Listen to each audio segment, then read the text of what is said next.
Before we get started, this episode can stand on its own, but will probably make more sense if you go back 2 episodes. All right, so, is there anything that you're afraid of? Yes, I have dreams of being in a car and not being able to reach the brake pedal. Do you normally have short dreams? Yes. Actually, I drove a car where the seat was permanently pushed too far back, and you need a dictionary and a pillow to get my feet to touch the pedals, and I had this constant feeling of not quite being able to, press the brakes if I needed to. I am definitely afraid of clowns. Clowns, yes. From when I was a little kid, I would cry whenever they came down the parade. And the Shriners, they drive around those little cars. Yeah. Does anybody else agree? Are clowns scary? Am I the only one? The Shriners. Yeah, every parade. Okay. Hide my I'm children. not alone. I guess it's a fear. I'm afraid of dark water, like swimming in black water where I can't see the bottom or see what's in the water or anything. If I'm in the water and the sun's out and I can see, it's fine. But if it's black, I don't like it. Is there anything you're afraid of?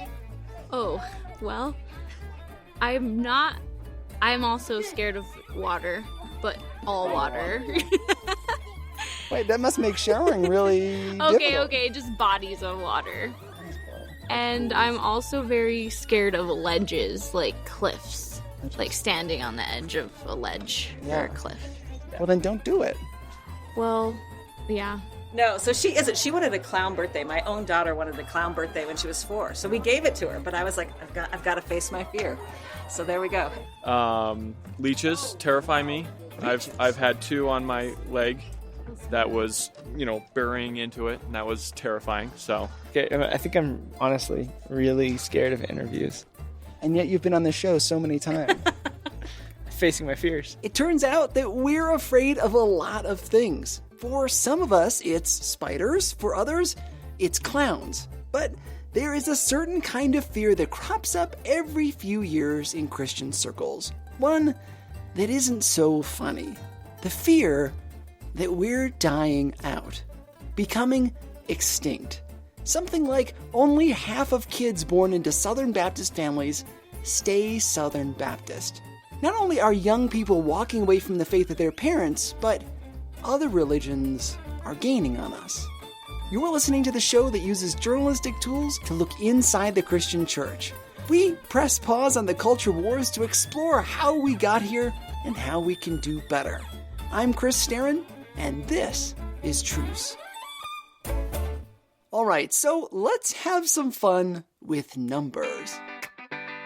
In April 2015, the Pew Research Center released a report about religion and world populations. There were some interesting ideas there. Here they are, read by a friend of mine. Worldwide, the number of atheists is shrinking. Surprising news to some of us. I thought atheism was on the rise. Well, it turns out it's not, if you think globally. However, it is going up in countries like the United States and France. By 2050, 2 out of every 5 Christians will live in sub-Saharan Africa. Africa is kind of rocking it right now when it comes to spiritual growth, despite hardships in several countries. Disease, wars. Still, Christianity is on the rise. In 2010, Christians were 31.4% of the world population. In 2050, they'll also be at 31.4%. So, not growing, but certainly not shrinking worldwide, despite our drops in the United States and France. Islam, however, will go from being at 23.2% to 29.7%. So, Christianity is projected to stay about the same, but Islam is growing in total share of the world population. As we've been discussing for the last several episodes, Christians are pretty uneasy when it comes to Islam. But it's just one statistic, so no need to worry just yet. Muslims are expected to tie, or at least come close to tying, the world Christian population by the middle of the century. Okay, wow. Well, that is a tough statistic. This is where a lot of Christians start to panic. Muslims are expected to match us in sheer numbers by the middle of this century. The rise isn't just through evangelism, though. It's because Muslims are having more babies than us. According to another study by the Pew Research Center from 2017, worldwide, Christians are having an average of 2.7 kids per couple, while Muslims are averaging 2.9. That 0.2 difference adds up over time, over the world population. Muslims are kicking our backsides. Sure, religious people in general have a lot more babies than non-religious, but still, 0.2. And where are most of the gains being made in Islam? Sub-Saharan Africa. Sub-Saharan Africa. And they are leading in the U.S. by about half a kid per couple. When statistics like this come out, we Christians start to panic. We get nervous. Going back before the Crusades 1,000 years ago, Christians and Muslims have just not gotten along. So, how do we deal with this? How do we take this fear and turn it into something constructive? Some would say, we make babies. We make as many babies as we can. More kids means more people in church. It means we can compete on the world stage, boost up the numbers a bit.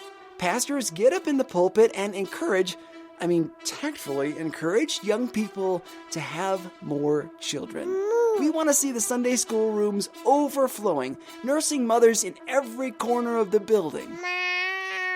In order to boost our numbers as they compare to the numbers of Muslims, some of us look around in Scripture to make some kind of mandate. We do this quite often, as it turns out. We come up with an idea, then go looking for justification in the Bible. And the main passage that gets pulled out of Scripture, be fruitful and multiply. Be fruitful and multiply. It's a phrase that occurs several times in the Bible. It shows up mostly when the earth needs to be repopulated. Twice in just the first few chapters of Genesis. Once when God tells the creatures of the earth to make some babies, and then once with Adam and Eve, when, they were the only two people on earth. Solution? Be fruitful and multiply. And he's not just suggesting it. It's said as a command. Get out there, you two, and have some fun. It also pops up with Noah and his family after the flood, when they are the only people on earth. The solution, again, is a command. Be fruitful and multiply. Then comes Jacob, the guy who was renamed Israel by God. From his descendants will come the race of the Jews. And what did God tell him? You got it. Be fruitful and multiply. In Jeremiah 23, it's said as a promise that God will bring his people back to their land and they will, be fruitful and multiply. Except here, it's not a command like it is in other passages. God's not saying, go and do this thing. Here, it's a promise. The Jewish people will thrive again. Here's the thing, there's not much explanation there. It's a quick command and that's it, leaving a lot of questions. Okay, so we're supposed to have kids, but how many? How often? At what ages? What about couples that can't conceive? When is it time to adopt? Can we use birth control? If so, what kind? As with many a phrase that's open to interpretation, the internet has risen to the challenge of filling in the gaps. So, guys, a couple things here. This is celebrity Christians Dale and Veronica Partridge in an online video. If you're asking the question, when should we have kids? When's the best time to start to have kids? From the Bible's perspective, it would be, as soon as you get married, your wedding night. Do you have to in your wedding night? You don't have to, but that's when you should definitely be thinking about children. Okay, hold up. Does the Bible say when we're supposed to have kids? No. Yet, ideas like this persist. To their credit, the Partridges do go on to say that there is no right time and there may be special circumstances for some couples. So there's a lot of pressure on married people in this video. Like I said, we take something we want or like and try to find a verse to back it up. Listen closely and see if you can pick it out. The Bible implies that if you're not ready to multiply, then you're not ready to be inside of a marriage. That's what it is if you're not ready to multiply, you're not ready to be inside of a marriage. If you actually have to prevent what naturally occurs between a husband and a wife when they become one flesh, when they consummate the marriage, be fruitful and multiply when the two become one. If you actually have to naturally prevent that from occurring, you have to ask yourself, is it God's will or is it our will? Did you hear it? You guessed it. Be fruitful and multiply. Again, the problem is there are a variety of interpretations around this phrase. First, maybe you noticed all of the uses of the phrase were in the Old Testament. That may seem insignificant, but that means that the command to Adam and Eve, Noah and his family, all the others, occurred during an old covenant. In other words, under laws that we may no longer be under, depending on your theology. Think about the other commandments in the Old Testament. We're no longer required to live in tents once a year or sacrifice in Jerusalem, and we don't have to abstain from pork products like the Jews did in the Old Testament. So, some would say that we are no longer held to the restrictions of the Old Covenant, like be fruitful and multiply. That's the first idea, that the law no longer applies. After all, we don't exactly need to repopulate the earth. Let's set that interpretation aside and look at a second one. This one's pretty popular these days, and it goes something like this. God commanded Adam and Eve to multiply, and since that may not have occurred as part of a covenant, depending on how you count covenants in the Old Testament, it's messy, it still applies. Because it was meant for all of humanity from the very beginning. Be fruitful and multiply is a command for all of God's people. Well, that's what this interpretation says. These are the two main camps. Either it's part of a covenant that no longer applies, or it's not a part of a covenant, and therefore it does apply. So, a lot of churches put pressure on married people to have babies. And there's pressure on single people to get married. And why? To make more babies. Bringing us back to that pesky data about birth rates. There is an awful lot of talk in Christian circles around having children. Numbers like these kind of scare us. It's possible, just maybe possible, that we could be thinking about this a different way. Let's say that my neighbors are Muslim and they have a baby. The number of Muslims in the world just went up by 1. And there it is. By one interpretation, it's now my duty to have a baby too, to keep things kind of evened out. Well, of course, they could just have another baby. Then I'd have to have another baby myself. Maybe they have twins, and now my family has to add 2 new babies from somewhere just to keep up. Because I think I've got to keep the number of Christians in the world greater than the number of Muslims in the world. What we end up with is a vast number of Christians and a vast number of Muslims. If our goal is merely to have as many children as we can to stay at least even with them, then we're not impacting Muslims. We're just outpopulating them. This may sound crazy.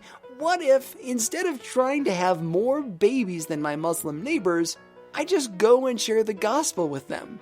Then, by the grace of God, maybe they'll come to the Lord, and not only do I not have to have more babies than them, but the number of Christians goes up as the same amount of Muslims goes down. Mathematically, it just makes more sense to simply share the gospel. And I'll go through a lot fewer wet wipes that way. For the rest of the episode, we're going to be talking about evangelism in terms of numbers, which can seem kind of cold and maybe a little rigid. Obviously, we're talking about people's souls here. Evangelism should be about our love for God and the desire to let other people in on that. Keep that in mind as we talk about numbers. So let's say that I go out and share the gospel until someone follows Christ. Hey pal, do you know where you're going to go when you die? Maybe I only do this once a year. Sharing my faith with a coworker, a friend, maybe a stranger. Miraculously, they turn to God. After just 1 year, there are now 2 Christians where once there was 1. In year 2, both of us go out and do this again. Then at the end of 2 years, 4 people know the Lord. It turns out that this process works exponentially. After 4 years, there are 16 people. 5 years, 32 people. It only takes 10 years to reach 1,000 people.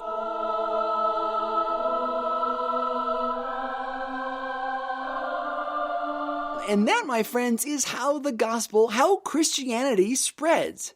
Still, we push back against this idea. One alternative that I've heard a lot of in researching this story is, what if I just train my kids up to share the gospel? Instead of just one of me evangelizing, my whole family will. Well, sure, go for it, but mathematically, that doesn't really work out. Because kids don't come out of the womb ready to share the gospel. They've got to learn to talk, for one thing. Not only that, we can't control whether or not our kids are going to follow the same religion we do. But let's suppose that you have a kid, and your kid follows Jesus at an early age. Let's assume that it takes 15 years for a kid to get to the age when they can effectively share the gospel with another human being. So your kid shares the good news, and by the grace of God, there are 2 people saved at the end of 15 years. Now, let's compare that with our exponential model. In just 15 years of sharing the gospel once a year until someone truly repents, 32,768 people could have come to the Lord. 32,768. By the time my kid is old enough to share it once. By just the pure numbers, which sounds more effective? And what if we did this in a Muslim setting? Then every time someone came to Christ, one more Christian would be added, and you could subtract 1 from the total number of Muslims. See that? If we're really concerned about the numbers, as we say we are, we should be evangelizing to Muslims, not trying to have more babies than them. However, many of us are afraid, and tied up inside of the solution of having more babies is a racial bias. We may, under the surface, see this as a way of sustaining our race instead of furthering the gospel. It's cozier to stay in our huddle, to talk to people who look and sound like us, who celebrate the same holidays as us, to make more of us and hope the kids do the legacy building.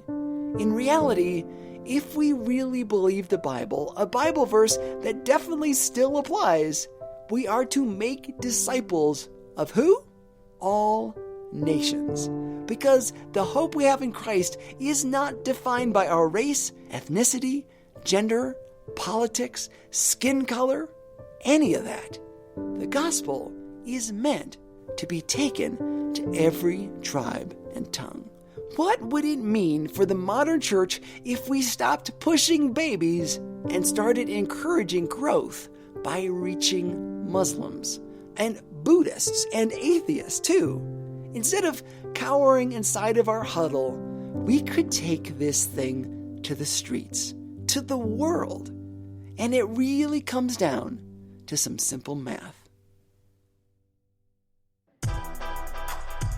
Special thanks to the fine folks at my church who helped out by telling me what they're afraid of. Thanks, guys, for always letting me harass you on Sunday mornings.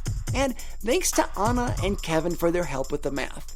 I'm also indebted to Nick Starin for being my sounding board. Our voice actor today was my friend Mike Demetris. Special thanks to Roy, Roger, and Rose Browning for their help with the recent ad campaign. Their company is JMC Brands out of Fairlawn, Ohio. If you like this show, please subscribe and leave us a review on your podcasting app. You can look for us on social media and consider donating a few dollars to help out.